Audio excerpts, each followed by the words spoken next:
Dégager Poutine, est-ce que c'est encore possible?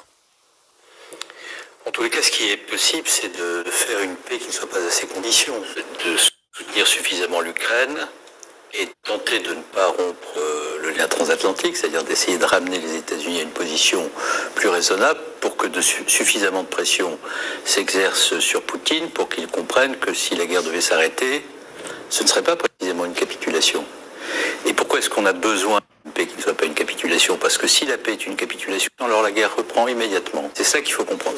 Nous sommes dans une situation particulièrement difficile, mais tout but de la relation diplomatique et des efforts diplomatiques, c'est d'essayer de faire en sorte de renverser la situation. Et de ce point de vue-là, ce qui s'est passé à Londres il y a 2 jours, les initiatives qui sont prises par les différents dirigeants de l'Union européenne, et notamment par la France et le Royaume-Uni, avec cet axe franco-britannique qui se reconstitue et qui, en termes de défense, a beaucoup de sens, puisque si le Royaume-Uni n'est pas au sein de l'Union européenne, il est la 2e puissance nucléaire du continent européen et qui peut, avec la France, jouer un rôle tout à fait important pour assurer la protection du continent. Nous avons déjà été liés, et nous sommes toujours liés avec le Royaume-Uni par les accords de Lancaster House. Nous menons sur les questions nucléaires des opérations de coopération commune. Nous sommes ensemble avec le Royaume-Uni depuis de nombreuses années autour de la volonté d'assurer en Europe une protection de l'Europe à travers l'arme nucléaire. Est-ce qu'une intervention militaire en Ukraine, une intervention militaire française, est possible, souhaitable, sachant que près de 8 Français sur 10 sont contre? Une intervention de l'armée française comme de l'armée britannique n'est possible que dès lors que la paix est rétablie et que les conditions de la paix sont suffisamment solides pour que la présence de forces militaires en Ukraine soit une manière de la consolider. Si nous n'étions pas dans une configuration comme celle-ci, les choses seraient incontestablement plus difficiles. On ne peut pas aller combattre aux côtés des Ukrainiens. Il s'agit de garantir un cessez-le-feu. Oui, c'est exactement ça. Et je ne pense pas d'ailleurs que dans l'esprit du président de la République française, comme dans l'esprit du Premier ministre britannique, qu'il s'agisse d'autre chose.